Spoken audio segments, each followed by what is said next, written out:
नमस्कार, मैं हूं आपके साथ अनुष्का राय और आप देख रहे हैं एमपी फर्स्ट न्यूज। स्टार प्रचारक के रूप में सभा को संबोधित करने पहुंचे पूर्व मुख्यमंत्री शिवराज सिंह मंच से बोले, आलू हो या कालू नजर नहीं लगेगी, आप सिर्फ भाजपा को वोट दें। महिलाओं ने तिलक लगाकर भाई दूज की परंपरा निभाई। मध्य प्रदेश विधानसभा चुनाव में राजनीतिक दलों ने पूरी जान लगा दी है। स्टार प्रचार लगातार दौरे कर जनसभाएं और रोड शो कर रहे हैं। पूर्व मुख्यमंत्री शिवराज सिंह चौहान आज मालेपुर में सभा को संबोधित करने पहुंचे। वे उत्तर विधानसभा से प्रत्याशी के लिए सभा को संबोधित करने पहुंचे थे। इस दौरान उन्होंने अपनी योजनाओं को जमकर भुनाया। बाबा महाकाल की नगरी से शिवराज सिंह ने अपनी बहनों को सरकार बनाने पर 3,000 रुपये प्रति माह देने की बात कही। साथ ही उन्होंने बहनों को लखपति बनाने की बात मंच से कही है। क्षेत्रीय पार्षद सत्यनारायण चौहान की जानकारी देते हुए बताया कि प्रदेश सरकार में चारों ओर विकास किया है, साथ हम जनता के बीच रहे हैं। आज की द्वारा दी गई सभा से निश्चित है कार्यकर्ताओं में ऊर्जा आई है और आने वाले 17 नवंबर को मत के साथ भारतीय जनता पार्टी के पास में मतदान डलवाने का काम करेंगे और निश्चित ही भाजपा की सरकार बनेगी। इस मौके पर कार्यकर्ताओं ने पूर्व मुख्यमंत्री शिवराज सिंह चौहान का महाकाल का गमछा पहनकर एवं फूलों पहनकर स्वागत किया। आज भाई दूज होने के कारण महिलाओं ने भी पूर्व मुख्यमंत्री को तिलक लगाकर शुभकामनाएं दी। उज्जैन में जितने विकास के काम हमने किए महाकाल महाराज की कृपा से, भारतीय जनता पार्टी की सरकार ने किए, बताओ कभी कांग्रेस ने किए थे क्या? ईमानदारी से जोर से बताओ, किए थे क्या? आज उज्जैन कहां पहुंच गया है बहनों और भाइयों?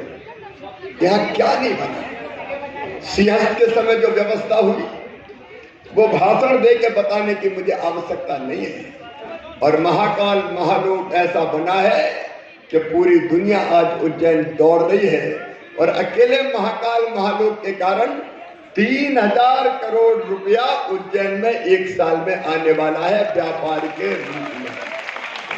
ये अपने आप में अद्भुत है, हुआ महाकाल महाराज की कृपा से।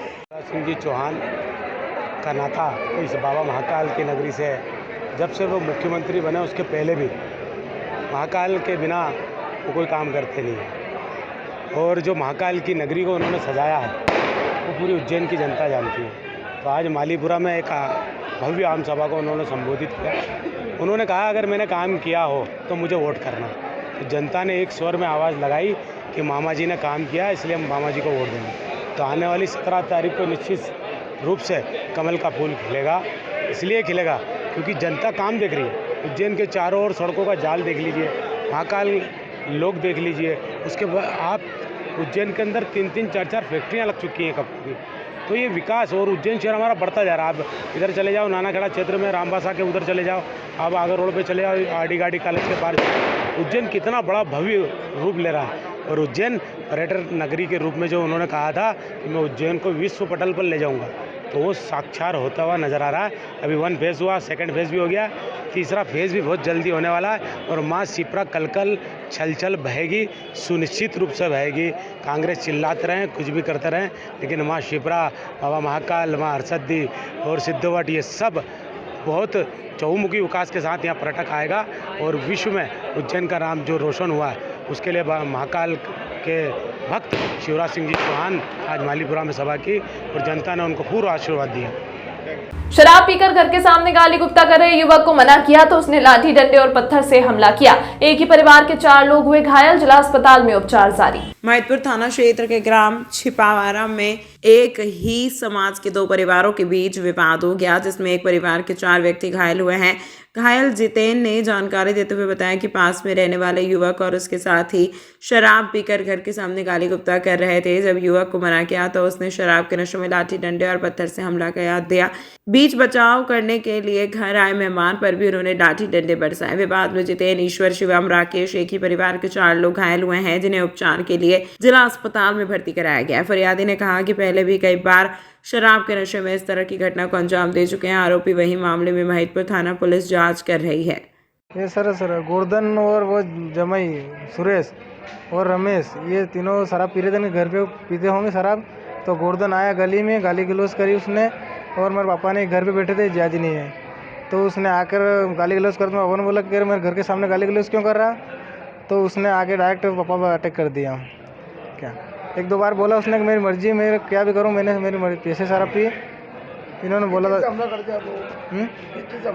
लाठी से और पत्थरबाजी भी करी। हाँ, कितने लोग थे? वो 3 लोग थे सर। क्या कितने लोग आपके घायल हुए? हमारे हुए सर ये 3-4 जने हुए हम सर। वो लाठी और डंडे लेकर डायरेक्ट आ गए। हाँ सर, मतलब मेरी बहन लगती है, वो हमको बचाने आए थे। जिया जी नहीं है, उनको मारा उन्होंने। कहाँ पर वो जो कौन से मोहल्ले? ये सर सिपारा में ही है। हाँ, सिपारा गाँव में हुआ? हाँ, हरिजन मोहल्ला है सर। क्या जिन्होंने मारी वो जाति के हैं, जाति भई है हमारे। हाँ, क्या नाम है आपका? मेरा नाम जितेन है सर। कहाँ पर रिपोर्ट लिखाई? ये मित्तूर थाना। बाबा महाकाल की नगरी उज्जैनी में गजलक्ष्मी लक्ष्मी के 8 रूपों में से एक है। उज्जैन के मध्य सराफा बाजार में मां गजलक्ष्मी का मंदिर है, जहां 4 दिवसीय दीप पर्व पर श्रद्धालुओं का तांता लगा रहता है। मंदिर के पुजारी बताते हैं कि गजलक्ष्मी का मंदिर करीब 2000 वर्ष पुराना है। इस मंदिर का वर्णन स्कंद पुराण में भी मिलता है। गजलक्ष्मी माता राजा विक्रमादित्य की राजलक्ष्मी भी कहलाती हैं। हाथी पर सवार लक्ष्मी माता की दुर्लभ प्रतिमा विक्रमादित्य के समय काल की है, जो अपने आप में अद्वितीय है। प्रसाद में बढ़ता है खास सिंदूर। भगवान का कोई भी प्रसाद हो वो खास रहता है, लेकिन यहाँ ऐसी मान्यता है कि यह प्रसाद साल भर में केवल एक दिन ही मिलता है।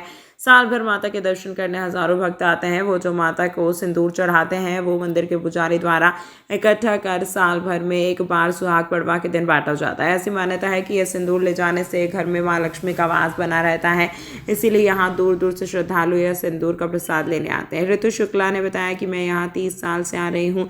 आज के दिन यहाँ काफ़ी लंबी लाइन देखने को मिलती है। यहाँ मेरी हर मनोकामना पूर्ण होती है, जिसमें अंतिम दिन सुहाग पड़वा को प्रसाद के रूप में विशेष सिंदूर मिलता है। साल भर इस सिंदूर का हम बेसब्री से इंतजार रहता है। यह सिंदूर ले जाने से घर में माँ लक्ष्मी का वास बना रहता है, इसलिए भारी संख्या में यहाँ पर दूर दूर से श्रद्धालु भी आते हैं। मतलब आज का दिन बहुत ही महत्वपूर्ण रहता है। सभी पड़वा का दिन है और यहाँ पे सौभाग्यवती लेडीजों के लिए सिंदूर बटता है और जो बहुत ही अच्छा माना गया है, तो इसीलिए सभी हम सालों से यहाँ आते हैं, माता जी का आशीर्वाद लेते हैं, बड़ों का आशीर्वाद लेते हैं, पूजा करते हैं और बहुत ही सुहाग पड़वा है, तो ये दिन बहुत ही महत्वपूर्ण है। कमल भी भेंट किया जाता है क्या परंपरा? लक्ष्मी जी को कमल भेंट किया जाता है। रूपाली सोनी, नयापुरा, उज्जैन। आज महिलाएं आप लोग आते हैं, क्या परंपरा है और क्या मानते हैं? गजलक्ष्मी माँ के मंदिर में सुहाग पड़वा के दिन जो है वो सिंदूर, माँ का जो सिंदूर है वो उसका वितरण होता है। साल भर हम लोग उस सिंदूर के लिए वेट करते हैं और आज के दिन उसको लेके साल भर अपने पास रखते हैं। आज के दिन का इसीलिए बहुत ज़्यादा महत्व है। सुहाग पड़वा का आज दिन है और गजलक्ष्मी माँ का आशीर्वाद हम लोगों को मिल जाता है, इसीलिए यहाँ पर सभी आते हैं। कितने सालों से आप यहाँ पर आ रहे हैं? यहाँ कम से कम हम लोग 30 साल से। मेरा नाम ऋतु शुक्ला। वैसे बताएं कि बात को लेकर यहाँ पर क्या परंपरा है सिंदूर वितरण करने की? किस प्रकार की महिलाएं तो यहाँ पर उभरी है, क्या बोला? यहाँ पर दिवाली के दूसरे दिन सुहाग पड़वा के दिन वर्ष भर में माता को जितना सिंदूर चढ़ाया जाता है उसको एकत्रित करके दिवाली के दूसरे दिन सुहाग पड़वा के दिन सभी माताओं बहनों को अखंड सुहाग की कामना के लिए दिया जाता है। वो माता और बहनें इसे लेने के लिए हजारों की संख्या में यहाँ पहुँचती है और माता का अखंड सौभाग्य प्राप्त करती है। इस प्रकार की मंदिर की विशेषता यहाँ पर क्या? मंदिर में दीप उत्सव होता है 5 दिनों का, जिसमें धनतेरस से लेकर भाई दूज तक का माता जी के पूजा आयोजन होते हैं। सुहाग पड़वा के दिन माताओं बहनों के अखंड सुहाग के लिए कामना करते हैं। अवधेश शर्मा। बड़नगर रोड स्थित श्री पंचायत निरंजन अखाड़े में आयोजित सनातन विमर्श और दिवाली मिलन कार्यक्रम आयोजित किया गया। मध्य प्रदेश, राजस्थान, छत्तीसगढ़ सहित अन्य राज्यों में होने वाले विधानसभा चुनाव के मद्देनजर अखिल भारतीय अखाड़ा परिषद के अध्यक्ष रविंद्रपुरी महाराज की उपस्थिति में सैकड़ों संतों का समागम हुआ। कार्यक्रम में मौजूद विभिन्न अखाड़ों, मठ आदि के 200 से अधिक साधु संतों ने अयोध्या में भव्य श्री राम मंदिर निर्माण को लेकर प्रसन्नता जताई और कहा कि सभी साधु समाज जनवरी में होने वाली प्रतिष्ठा समारोह में शामिल होने जाएगा। श्री पंचायत निरंजन अखाड़ा में आयोजित सनातन विमर्श कार्यक्रम में अखाड़ा परिषद के अध्यक्ष रविंद्रपुरी महाराज ने साधु समाज के संगठित रहने का आह्वान करते हुए कहा कि यह देश ऋषि मुनियों की परंपरा से चलता है और जो राजनीतिक दल देश की धार्मिक विरासत, संस्कृति व परंपराओं का सम्मान करे, हमें भी उसका साथ देना चाहिए। सालों पुराने श्री राम मंदिर निर्माण के सपने को देश के प्रधानमंत्री नरेंद्र मोदी ने साकार किया है। इससे सभी साधु समाज एवं सनातन धर्मावलंबियों में खुशी की लहर है। कार्यक्रम को वाल्मीकि धाम के बाल योगी उमेश नाथ जी महाराज, महामंडलेश्वर मंदाकिनी माता जी, निर्वाणी अखाड़े के महंत दिग्विजय दास जी, दिगंबर अखाड़े के महंत रामचंद्र दास जी, बड़ौदा से अखाड़े के हरिहरानंद दास जी, जूना अखाड़े के सचिव श्रीमंत देवगिरी जी महाराज, हवा नखड़े के सचिव सेवागिरी जी महाराज सहित अन्य संतों ने भी संबोधित किया। कार्यक्रम से पूर्व अखाड़ा परिसर में ही गोवर्धन पूजा की गई, जिसमें उज्जैन उत्तर से भाजपा प्रत्याशी अनिल जैन कालू हेड़ा भी पहुंचे। आज हमने सभी संतों को, जितने हमारे उज्जैन में संत है, जो हमारे भक्तगण हैं, सबको बुलाया जाता है और हर साल हम यहाँ पे कार्यक्रम करते हैं। आज जितने भी संत महात्मा हमारे हैं सब यहाँ आए और सबने यहाँ भोजन भंडारे में बैठे हैं और सभी ने यहाँ अपने विषय में जो जिनको अपना विषय रखा था सब अपना विषय रखा हुआ है और इसी के विषय में हमारी चर्चा है। क्या आयोजन हुआ? देखिए, आयोजन हमारा सबसे पहले आपने देखा होगा, हमारा पहले पूजा पाठ का संत है महात्मा भगवा पहने और ये पूजा पाठ हमारा कार्य है और उसके बाद हमारे दक्षिण और उत्तर दोनों जगह से दोनों हमारे यादव जी भी आए और हमारे जैन साहब भी आए, उन्होंने भी पूजा में भाग लिया और यही हमारी आज की चर्चा रही। महाराज जी, विधानसभा चुनाव है, सनातन भी एक बड़ा मुद्दा है, किस प्रकार से आप लोगों का रुख रहेगा? देखिए, आपने देखा होगा हम सनातनी है, तो जो हमारे इष्ट को मानता है, जो हमारे राम को मानता है, उसी को मानते हैं। हम ही नहीं, भारत में जितने भी सनातनी है, जितने भी हिंदू है, जो राम का पक्ष में है, जो राम का इष्ट मानता है, राम को अपना मानता है, राम को आत्मा मानता है, राम को आस्था मानता है, वो सब जो है उसी को मानते हैं, हम उसी को मानते हैं। और जो राम का विरोध करते हैं, जो राम के द्रोही है, उसे हम बिल्कुल नहीं मानते हैं। मतदान की उल्टी गिनती शुरू होते ही अब उम्मीदवारों ने भगवान को मनाने के लिए अनुष्ठान करना शुरू कर दिया है। उज्जैन दक्षिण से कांग्रेस प्रत्याशी चेतन यादव ने अपनी जीत के लिए दशहरा मैदान मंदिर के पास भव्य मंगल अनुष्ठान करवाया, जिसमें 11,000 दिव्य आहुतियां दी गयी। वोट पाने के लिए प्रत्याशी प्रचार में जान झोंक कर रहे हैं। घर घर में दस्तक देने वाले प्रत्याशी अब भगवान का पूजन पाठ का विजय अनुष्ठान भी करवा रहे हैं।